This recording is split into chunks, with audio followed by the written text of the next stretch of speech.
Well, welcome everybody. Thank you for coming in.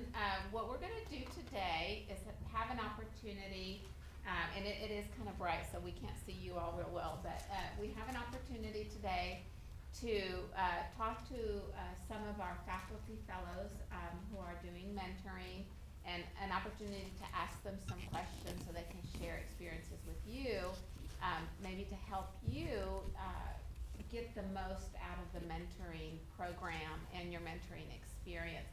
We also have some of our faculty fellows sitting at the back that can maybe also share with us a little bit about their experience. So I'm going to start by introducing myself.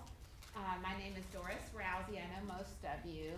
I am the Dean of Mathematics and Sciences at Brookhaven, and I have had the wonderful opportunity to help be the lead for the Faculty Fellows program for the STEM Institute and work with the fellows that are here and in the audience as well.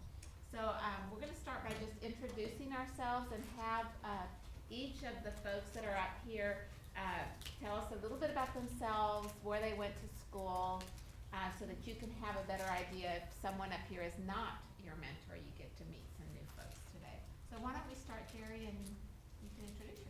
Oh, well, my name is Jerry Mayfield. I am a math professor at Northlake College.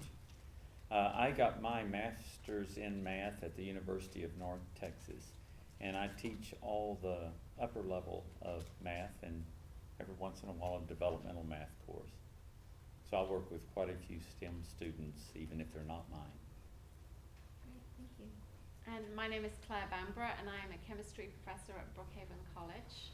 I got my PhD from the University of Exeter in the United Kingdom, and my undergraduate degree is from Nottingham Trent University, also in the UK. My name is Charles Cadenhead. I teach computer science at Brookhaven. I did my graduate degree at North Texas, and I did it in computer education and cognitive systems, and big fancy word for how to teach computer science, right? I also did my undergrad at Texas Tech, so, and I noticed that they have a booth out here today. But next year I'll get to take it out here. And you teach computer information technology? Yes, CIT, computer science, CIT, computer information technology, computer science. My background is in electrical and computer engineering. I did my undergraduate work at UT Arlington and my graduate work at UT Austin. And I get to be dean, but I also get to teach sometimes. So I teach math at Brookhaven. Why don't we start first by maybe mentioning a highlight of your mentoring experience. Think of something that maybe brought you joy or experience over either the last year or last 2 years, depending on how long you've been mentoring with us. Jerry, would you like to share? I would first? love to. The opportunity to work with the STEM scholars is just an outstanding experience for me. My first awareness that I had of STEM was a student I had. She was in my calculus class, and she asked if I would write a letter of recommendation for her for the STEM, she called it the STEM scholarship. And I said, oh, I'd be happy to. Anything she wanted, I would give it to her. She was just one of the, I guess, most outstanding students that I've had in a long time. And so I wrote the letter of recommendation, and then she just came jumping up and down, excited because she got it. And then the next thing I knew, I was asked to serve as a mentor in the STEM program. And she was my scholar. She was the young lady that I mentored, and she told me more than I actually told her, because she made me aware of what was going on, and also made me aware of what she needed before I was even aware that I was supposed to do all that stuff. I was so used to mentoring in other areas, but I helped her and with letters of recommendation, and also just someone that she could come to and ask for advice. And she asked me if she should apply for scholarships. I said definitely. So I helped her with those, and she got several of them. One of them was slight problem. She was from Iran, and whenever she actually went to collect the scholarship, they said, "Oh, we didn't realize that you were not a student of America." So she had a little bad taste in her mouth of that. So I talked with her, and we applied for some other ones, and she got a full scholarship at a different university, and for some reason I can't think of it now. I just remember the name of the one that turned her down. But that was just an outstanding experience for me. And of course, when the opportunity came up to stay in the program for the second year, I said, "Oh, definitely." Wonderful. Thank you. Thank you for sharing. Claire? It's difficult to choose one highlight because there are so many. I think, as Joey said, the most rewarding part of being a mentor is to see how well our scholars do. I feel like a proud mama of lots of very bright, intelligent, amazing people, so that's great. But specific things that I enjoyed, probably going to conferences with my students. I was lucky enough to go to 2 conferences last year. One was the Engineering and the Humanities Conference at SMU, which I went to with one of my scholars last year. And then in the summer, I was lucky enough to travel to Purdue University in Indiana with one of my STEM scholars at the time, who's actually coming back today to speak to you this afternoon. So just spending that time off campus with my students in this great academic environment, learning together, was a great highlight. Claire, you stole mine. No. Sorry, you can have it. Go. No, I have another one, so I was trying to decide between the two. Mine is just, it's seeing, I've had several of my scholars, well not several, but a couple of them, who have applied and received either scholarships or internships with organizations and schools I would never thought that, personally, I would never apply to, right? And, one of them is a NASA scholar, and I just, it just amazes me at the potential of this group, right? Mm-hmm. But to see them shoot for this goal and to get it at their age, it's like, it's humbling. And so I've enjoyed that experience this year. Thank you. Thanks for sharing. That's what you've shared so far is a highlight that had to do with your relationship with your scholars and what you can do for them. What about for yourself? What are your expectations of yourself?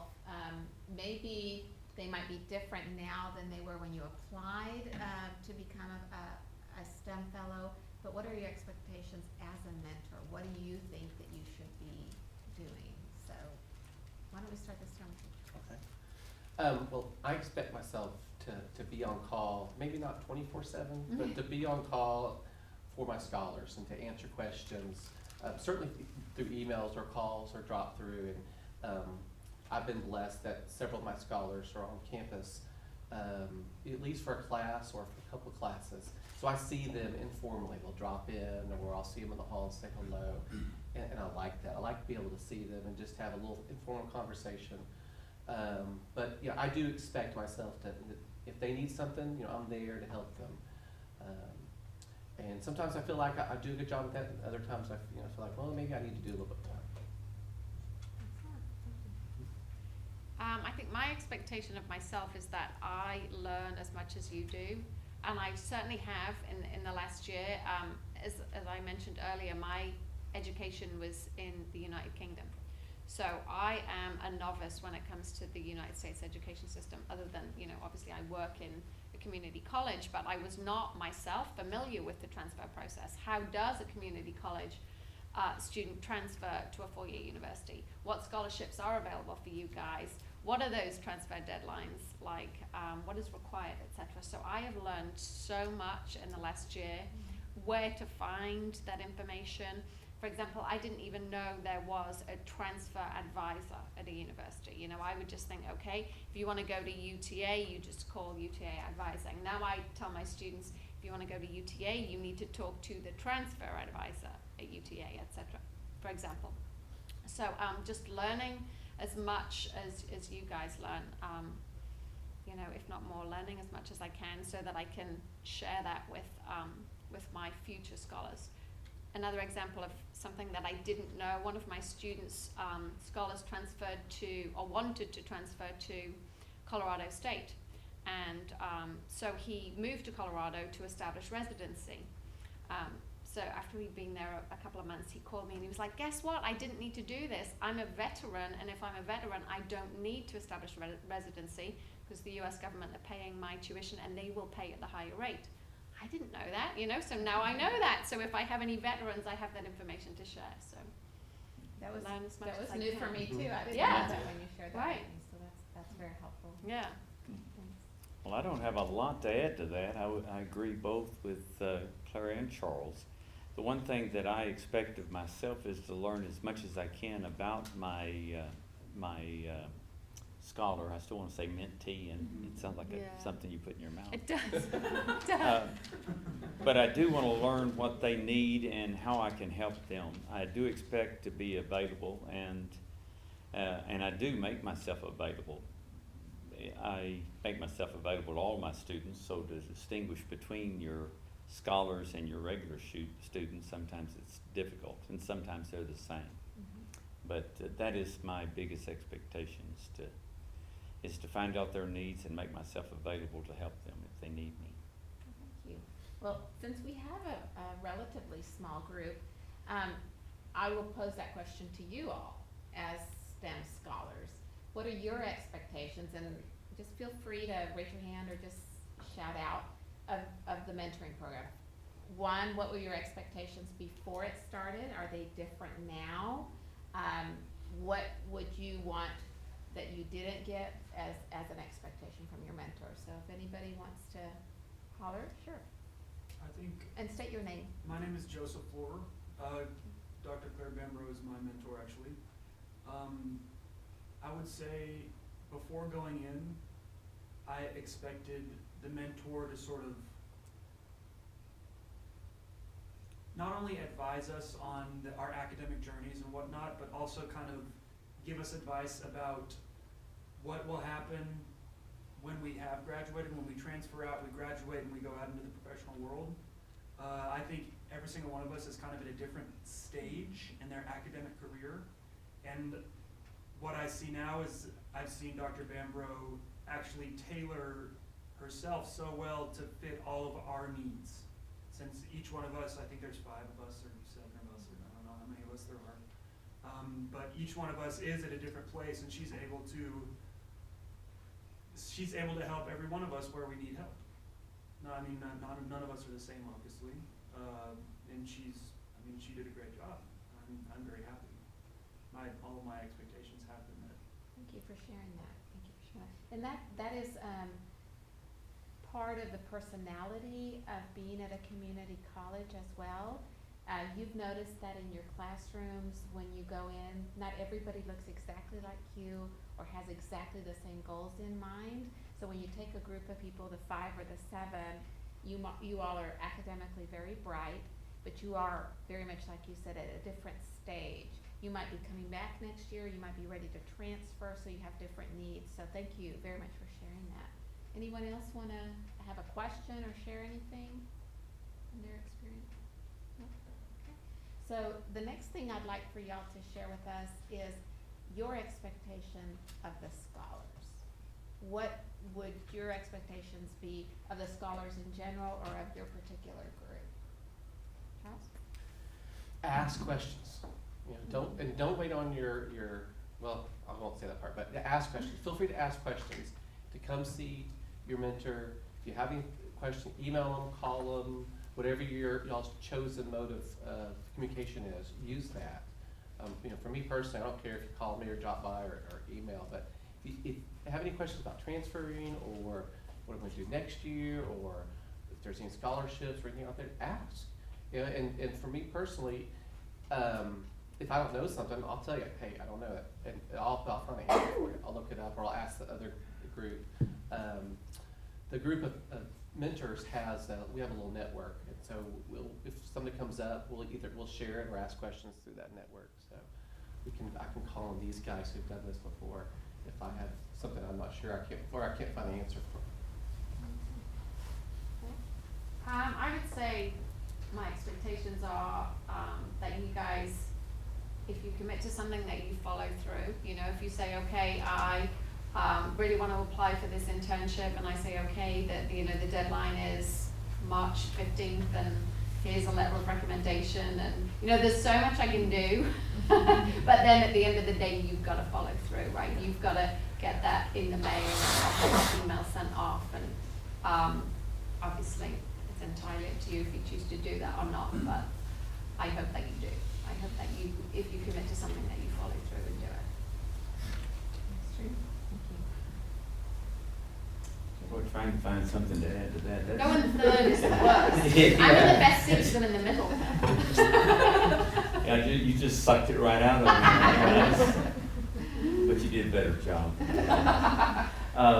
My expectations of my scholars is that they take charge of their life. They actually, if they want to use me, they use me to help them form maybe a timetable for their goals, or even just itemize it to say step 1, step 2, etc. But use me and take charge of their own life and what they want. If they're not sure, then let's go out and explore. And I'd be happy to help them with that. And if I might just add, one of the great advantages of having a group with one mentor, so you have, say, your faculty fellow and you have 5 of you in a group. The way we try to group the 80 of you is by common interest and by location of your home school. So even though you may not all be pursuing the same degree, hopefully you're in a group that has some similarities. So you can really get as much from your mentor, you know, doing all these things that they've suggested that you do, but you can also do that from one another. I know there's one group that several of the students in that group decided to go to Texas Tech together. So a lot of it has to do with the way we work at the community college as a student. Is you have a lot of things, a lot of priorities outside of school, and I know you're shaking your heads, yes you do. You come to class, you have lab, you have physics, you have calculus, you're there to study and get the job done. Sometimes you don't have the time to sit down with your professor and maybe ask these kinds of questions. But in your mentoring group with one another and your mentor, this is exactly what that's for. You can ask whatever question you might want to ask. Any question is important, no matter what it is, so it is an opportunity to do that in a safe place. You don't have to be embarrassed because you may not know. You can ask your mentor. So take advantage of that as much as you possibly can. And I know at this point in the year, you have probably already done that. You know, we are already in April, so you've had the opportunity to ask a lot of questions. And one of those really important questions, and I'm going to read it from my notes, is this for you all here at the table. What advice do you offer a student who's looking for the very best university for a very specific STEM field? So if I came to you and said, Jerry, I would like to go to the very best university that I can afford to become a petroleum engineer. You know, that kind of question. What kind of advice do you offer? Take advantage of the web. Go online, do research. Even if you're not sure exactly which direction you want to go, you can, well, the STEM Foundation has great resources there to look at and see what is available. Then you find out just by going to the different universities that specialize in whether it's medical engineering or whatever, and see what they have to offer. Check their programs out. Go online, find out what courses are required. Look up and see if you can find the professors that are listed, and write them, email them, ask them, you know, what do they expect from their students, and what do they expect their students to get out of these courses. But that's the best thing you can do, is you need to research it. Thank you. I would say, completely agree with what Jerry said about using the internet. And one piece of information that maybe undergraduates, community college unaware is available is a university professor's research is on the web. For example, my student who transferred to Colorado State was an agricultural science major, but he was particularly interested in organic farming and a very specific type of organic farming. And there are several universities that offer agricultural science, so he was considering A&M and he was considering Colorado State. So we went online together and we went to the research pages of the university faculty. And we looked to say, okay, you know, Dr. X is researching this type of farming, Dr. Y is researching this type of farming. And so he made connections that way so that even if, you know, maybe he won't go to graduate school there, but as an undergraduate, if you have exposure to a professor who's doing research in the field that you are ultimately interested in, then that's something that's going to be beneficial to you. So that was pretty useful for him, and that's why he ended up going to Colorado rather than staying and going to A&M. And to follow up on that, Claire, do you think it gives a student an advantage when they're applying to? Absolutely. Because a lot of universities will do an interview. They want to get to know you. So if you've done a little bit of research on the web and you know a little bit about that college beyond where it's located and how good their football team is, then I think it gives you a little bit of an edge because they know you have gone beyond just the aesthetics and you really are interested in their school for a very, very specific reason. Yeah. So that, I think, is to your advantage as well. And those professors take undergraduates. You know, they'll take free labor or very cheap labor in their research labs. Kimberly, who's coming back to talk to you later today, has the position in a research lab at Rice right now because she went to Rice knowing that the thing she was interested in was being researched there. She contacted the professor. In fact, she walked up to his office and said, "Can I work in your lab?" And he said, "Sure." You know, so even if you're going there as an undergraduate, you're thinking of just undergraduate classes, you can still work in a research lab, you know, maybe a couple of hours a week or maybe over a summer. So definitely check that out. All right, so research, so I won't say Yeah. research. But no, if I had had the web when I was looking for schools, I may have chosen a different school. I kind of played pin the tail on the school. Were you looking at the football team? No. I don't know. I chose tech because it was far away from home. But seriously, push yourself. Don't settle for, you know, oh, I don't think I can get into school, so I'm not even going to apply. You know, push yourself, apply for it. And apply for lots of places. Don't apply just for one place and think you can get in. You know, that may be your top choice, and that's great. But apply for other places too. But push yourselves, you know, and don't limit yourselves. Don't put yourself in a box. Don't think I can't fly there, or they'll never take me, or it's too far away, or it's too expensive. That may be a big limit, but you know, push yourselves and just don't limit yourselves. Don't try to put yourselves in that box. What else can I add to that? You know, if you want to go there, there's a way to get you there.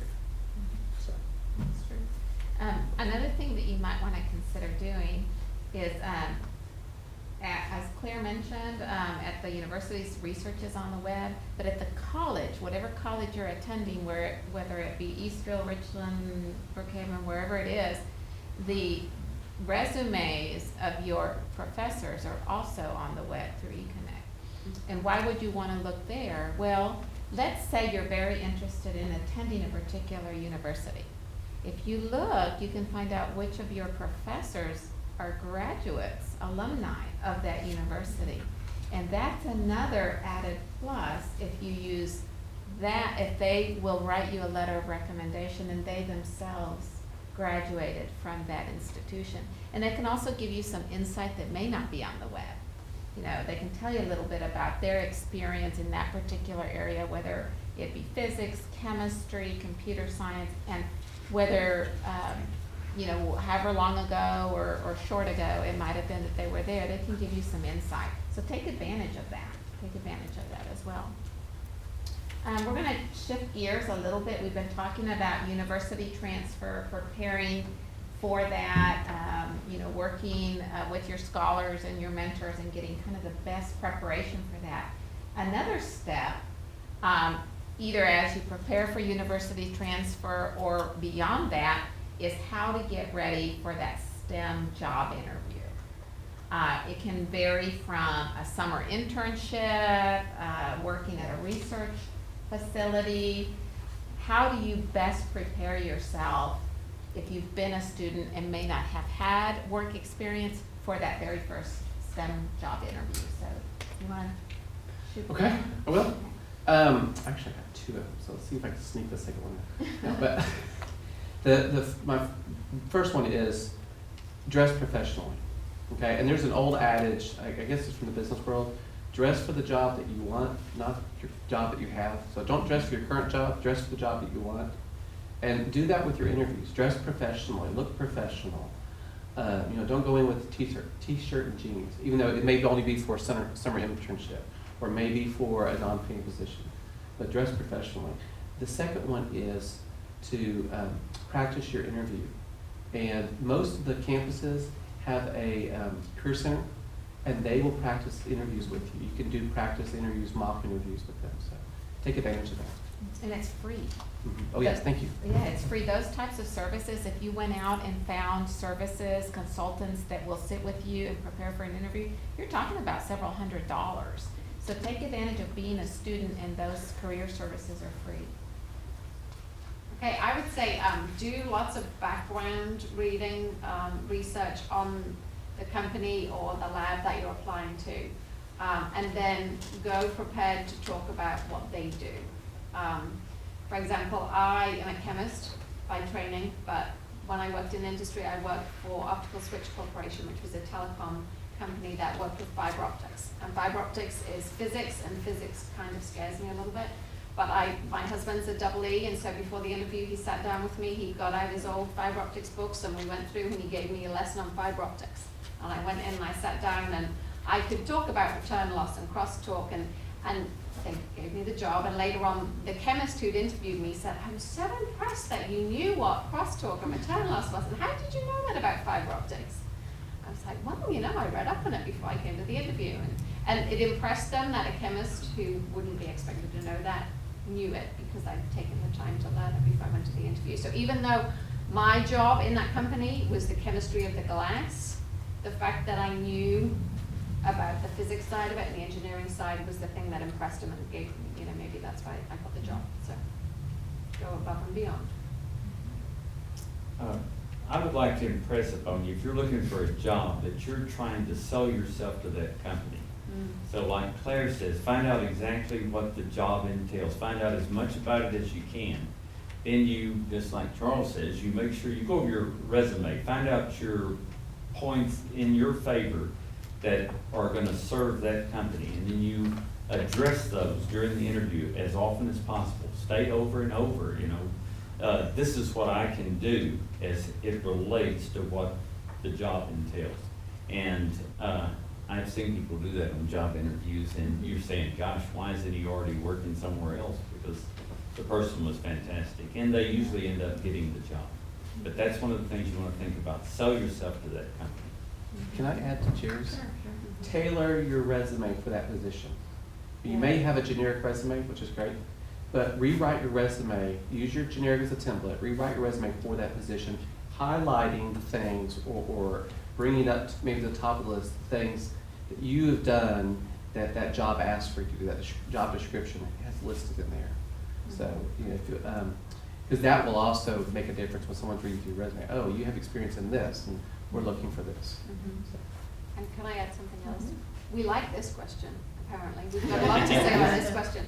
As somebody who serves on interview panels at Brookhaven, we are told when we interview somebody that we need to get them to give us a specific example. Okay, so if I say a question to somebody, "Give me an example of when you had to resolve a conflict," and they give just a generic wishy-washy, "Oh, I'm a great team player, blah, blah, blah." I'm like, no, I want a specific example of when you resolve conflict. So go into an interview you want to be authentic, you don't want to sound like you're reading from a script, but think, there will always stock questions that interviewers are going to ask you about, a time when you failed maybe, or any questions you have for them. So they're going to ask you, "Do you have any questions for us?" Don't just sit there going, "Nope, Nope, none. Go in with questions written down on a piece of paper that you would say, oh yeah, I do, these are my questions. Or go in with maybe thinking about a time when you failed or when you've had a resolved conflict, so that you're not going, I don't know, I don't think I've ever failed, you know? So. that Yeah, would and be that's a good. typical question. Yeah, it When is, you- and it's a hard one to something you answer. failed at. Yeah, yeah. And usually what they wanna see is that the obvious is everybody has a weakness or a weak area, everybody has failed, it's how you were able to Right, come deal out with of it. that. right. Yeah, so you don't wanna say you never make, or my only mistake is that I'm just so organized. Yeah. That doesn't, so make sure Yeah. that you do that. Another thing that you wanna keep in mind is you're looking for, jobs or applying for summer programs or whatever it is. You wanna be able to sell yourself, and you need to get beyond being modest. Mhm. When you meet people, even when you're talking to the university representatives today, or later on this evening as you're meeting some folks from industry, from the community, and introducing yourself, say something about your accomplishment. You know, hi, my name is, I'm very excited because in a couple weeks, I'm gonna be going to NASA as an aerospace scholar. It's okay to do that. It's okay to say that when they say, hi, you know, John, what are you studying? Well, I'm studying because I would like to be a computer science engineer. And by the way, I got accepted to UT Dallas. I'm very excited about that. It's okay to do that because you may not know, but maybe they are a graduate of UT Dallas. And they say, oh, let me tell you about such and such professor. Can I give you my card? So you want to be able to do that. So I know you've been taught, you've grown up that you are to be modest and not talk about yourself. But these are opportunities where it is expected that you do that. And you're not bragging about yourself, you're selling yourself. And that's why you should look at it. And it's perfectly okay to do that. So, hearing about these different things, can you think of one or two things or ways that your scholars could take the most advantage, full advantage of this program? I know we only have a couple months left before the spring is over. Some of you may be going off to university, may not be coming back to the community college for next year. Some of you are. So what advice do you give to take the full advantage of the program? Jerry? Well, I say take advantage of every workshop offered, and, well, if you're here now, you're taking advantage of the experience. But, use your, mentor. Ask him or her for advice, ask her for help, and, you know, gosh, it's hard to say, we've already covered everything, but it's, just work to better define your goals and pathways, and so that you can not only find the way yourself, but you can ask the right questions to help the person that is mentoring you to achieve your goals, or at least get in the area where you can succeed. I would say don't be afraid of using your mentors. Don't think that you are bugging us if you know, send us emails and come to our office. This is our job, right? We're here to do this, and we love doing it. And just please don't feel like you need to, I don't know, respect our time or something. You know, we want to help you. So please ask when you need help. Send us an email. Show up at our office. Okay? If you don't ask, we don't know what you need. So please ask. Ask for a letter of recommendation, okay, before this end of the year. And you may have to get to know your mentor. Your mentor may not feel like they can write a letter at that time for you. So get to know your mentor.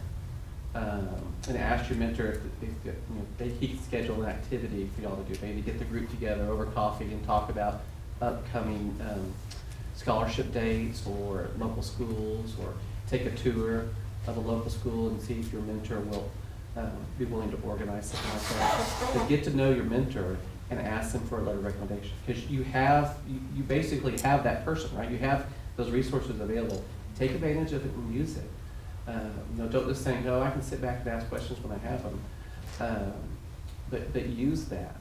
And if you're applying for things, ask your mentor if he'll be willing to write a letter of recommendation for that scholarship or for that internship you're applying for. One additional thing that you should do is you have earned a title because this program is not just a scholarship. You all will, through your lifetime, receive many scholarships because you are top of the line students. That will happen. But this is an opportunity where you have a title. You are a STEM Institute scholar. And I don't know how many of you were in this workshop we talked the other day about making your business cards. It is a perfectly good thing to do to create a business card and to put that on your business card that you are a STEM Institute scholar, because that is a title that you have earned by virtue of the work you've done academically. So in introducing yourself to folks, in applying to universities and applying for jobs, you include that as part of your resume, that is a title that you carry. And so take advantage of that, certainly. Our last question that we have for the panel, they've said is a complicated one, so you tell me. The question is, what one question do you feel that your scholars should ask that they do not ask most of the time? Oh, why'd you pick me up? What one question? I guess for me that question would be, I'm thinking about my scholars from this past year, what they haven't asked me. And it would be, I want to hear more from them about what upcoming internships there are, what upcoming scholarships are, what are the upcoming dates, deadline dates, I guess that's probably the big one, what upcoming deadline dates are there for these things coming up. I haven't heard that much from my mentors, or my mentorees, or the Maybe. scholars. So ask that question. I don't know if mine is a question that I don't hear enough, but I think something that maybe our scholars don't know, or maybe they don't consider, is the idea that they can transfer to a four-year university before they are finished at Brookhaven or DCCD. So for example, say you want to transfer to UTA engineering. You do not have to wait until you have finished every single possible class at DCCD before you do it, okay? I was in a meeting with UTA engineering faculty a couple of weeks ago, and they said they love it if you are taking classes there while you're still taking classes with us, okay? So I think maybe our students don't realize that that is an option, that you can transfer to UTA or wherever you're going and come back and do calculus 2 at Brookhaven, okay? So I don't know if that answers the question, but that's certainly something that my students don't seem to talk to me about very much. They think, okay, I can't transfer yet because I haven't taken physics 2 yet. You know, transfer in the fall, because that's when the scholarships are available. Don't think you have to take physics 2 in the fall and then transfer in the spring, because there might not be any scholarships in the spring, right? So transfer in the fall, get the scholarships, and you can still be taking physics 2 at Brookhaven, okay? So that would be the thing that I don't hear enough, I think. One of the things I found is I sometimes have to go out and look for my scholars. So one of the things I don't hear enough is, can you make time to see me? That is the one question I wish they would ask more often. Because when I find them and ask them why they haven't come by or contact me, they say, well, we know you're so busy. And I said, nope, I'm not too busy to meet with you. I'll make time, even if I have to stay after 4 o'clock. I stay Oh up. my gosh, after 4? Yeah, but sometimes I stay up until like 8 o'clock before I go to bed. No. No, I'm serious. Do they ever tell you that they're waiting to hear from you? Never, They never tell never. you that? They No, never say, "I'm because I waiting to hear email from them you"? pretty regularly. Thank you for sharing that. Well, that's all the questions that I had for the panelists. I'm going to give you an opportunity one last time if you have any questions, and then I'd like to introduce some of our other faculty fellows that are here with us. Do you have any questions, whether this, your mentor is here or not, that you have an opportunity to ask any one of us? I do. I would like to ask, how do you handle pressure? How do you handle the pressure of being a scholar when your mentor is your own teacher? I wonder why Cece's asking that. And so, I guess that perhaps I feel like, do you feel disappointed, or do you feel, do you have higher expectations of your scholars? I was gonna say mentees as well. I don't know if I'm making sense. I hope I am. So do I have higher expectations of you in my chemistry class because you're also my STEM scholar? Is that Yes. the question? I don't have higher expectations of you, I don't think. I hope I'm not treating you unfairly. But I do have incredibly high expectations of you just because I know how awesome you are. You know, Thank you. but I think even if you weren't my scholar, I would have high expectations of you because you're you, not just because you're my scholar, because I know what you're capable of. So if you're not meeting that expectation, then I'm gonna come find you and say, you know, what's going on here? But I hope that I am not treating you differently in class because you are my scholar. No, you're not, but there's, perhaps because we have this double relationship. Yeah, I can understand that, and until recently, we avoided that, didn't we? This is the first semester I've had scholars who are also my students. So, it is a little bit different because, like you say, I'm your teacher, but I'm also your mentor. And I think this scholar-mentor relationship is a little more casual, a little more relaxed than the student-professor relationship. For example, I'm more than happy to meet my scholars for a cup of coffee on a Friday afternoon, whereas I probably wouldn't go and have coffee with my chemistry students. Not because I don't like them, but because there does tend to be more of a barrier between the professor and student. So I can understand how, that relationship, we're learning as we go. Hopefully we're doing an okay job of balancing it. Thank you.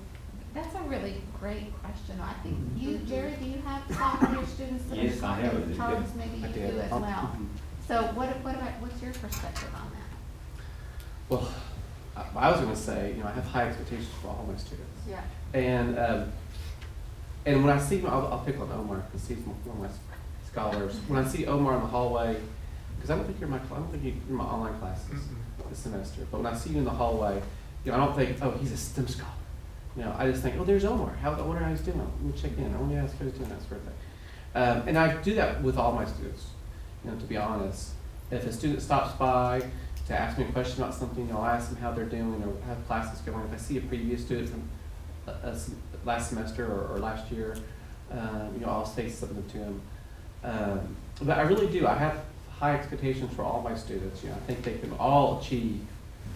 And I wonder why all my students aren't making A's in my classes, right? I think probably every instructor thinks that. Why aren't all these people making A's? Because they can.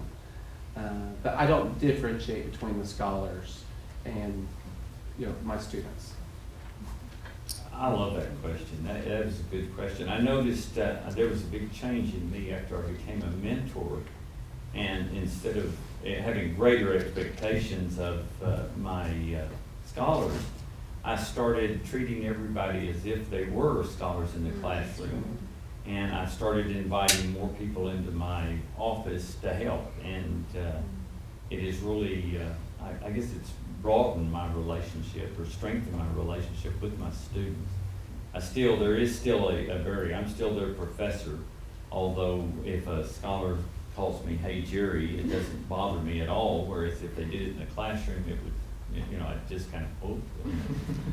But other than that, I have really grown as a mentor, and I think it's helped me with all my students. Yeah, I think my students the students who are not in this program, are probably like, why is that woman bugging me so much about applying for these things? Because I find now that I want to mentor everybody. Yes. Like, I'll overhear somebody say he's a petroleum engineering major, and I'm on it. I'm like, okay, you need to apply for this internship, the deadline for UTA is now, and you need to do this, and you need to do this, and they're looking at me like, but I didn't ask for this help, why did you? But because Can't turn it off. yeah, I can't. I have this information to share. I want you all to have it. So, That's excellent. Anyone else have any comments? Over here in the back. Okay, I can't see you back there. Go ahead. Yes. She goes first. I'm Sharon Johnson, and I'm one of the mentors, and we were talking about letters of recommendation. This is where meeting with your mentor is so important, because when we meet with you, we're getting to know you, yeah. which is what we have to write about in the letters of recommendation, what we know about you, what type of person you are. And if you don't get that connection, this is why that mentoring plan is so important, then how can we write a letter? Mm. So I would overemphasize at least making sure you meet with your mentors. Excellent, thank you. And then we have another question? Yeah, my name is Beck, George Beck. I'm a student in the last year with Richland College.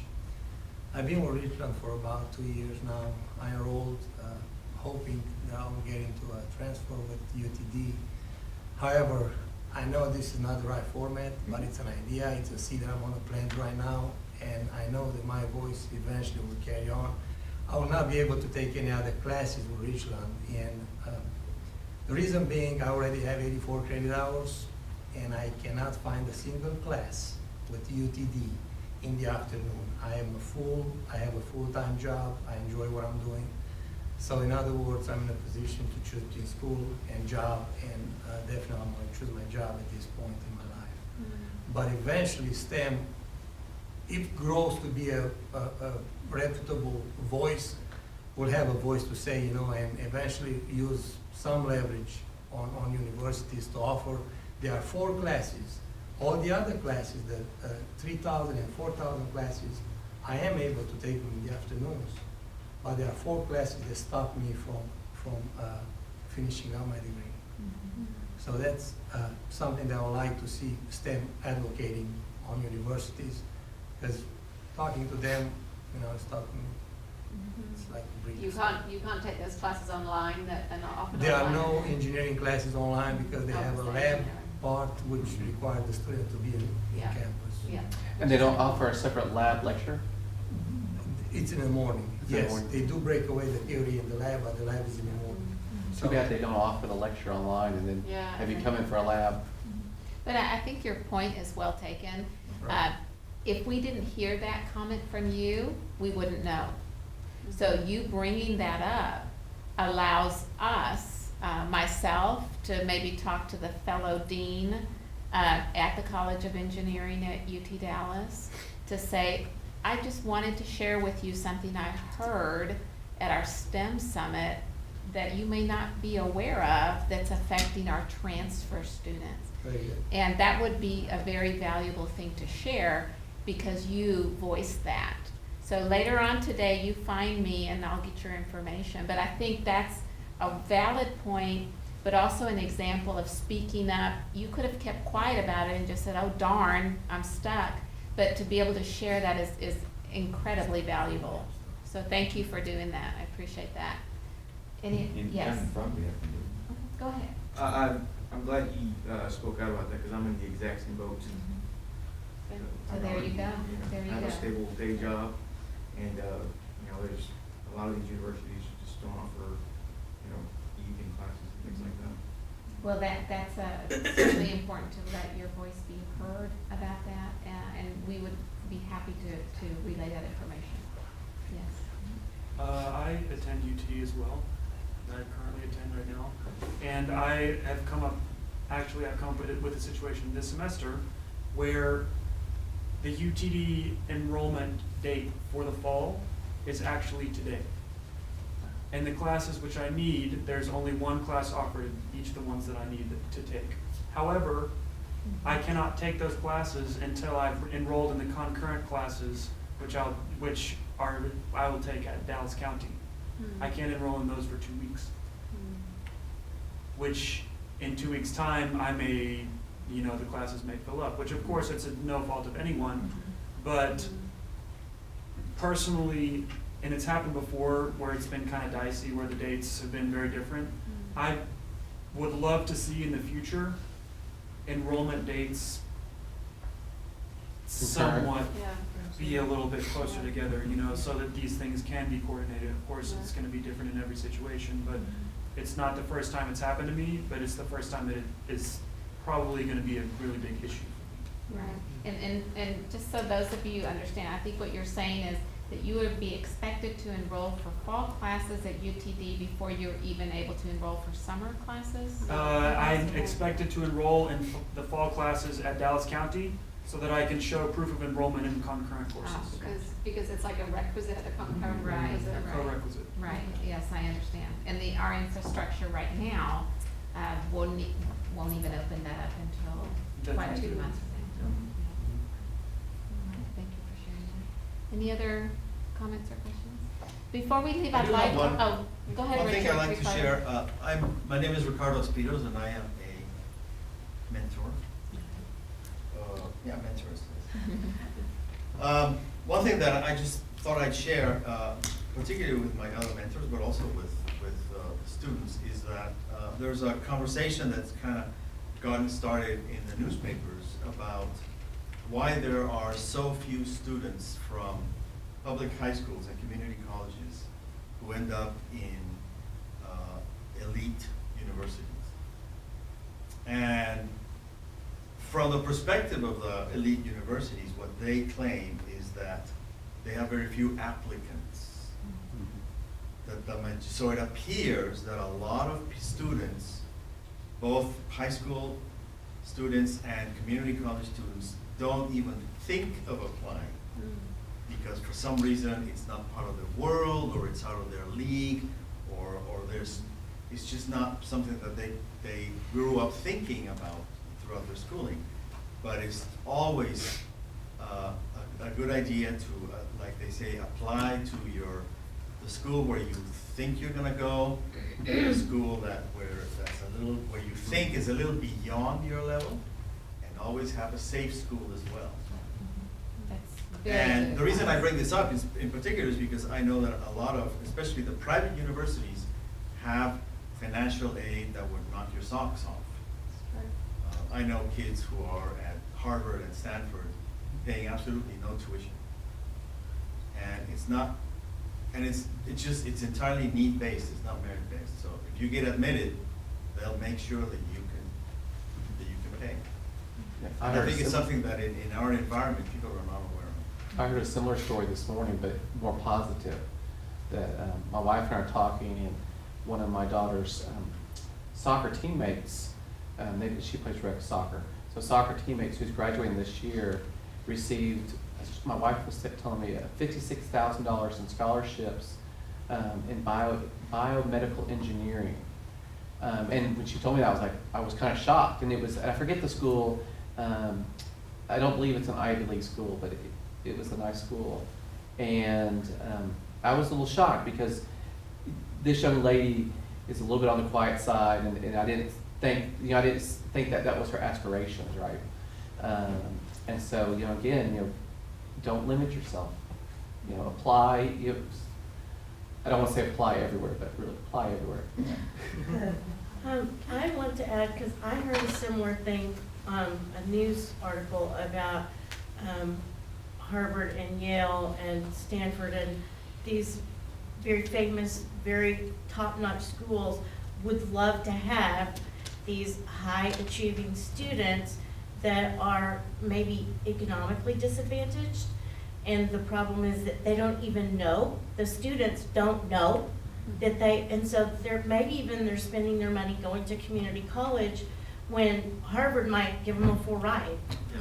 And so, you can actually sometimes go to school cheaper, even, if you wanted to go to UTD or somewhere that seems close and I can afford that, check it out, because the reason that those higher schools don't have more applicants is often because the students don't know that the opportunity is there and that, what you said, the financial aid is there.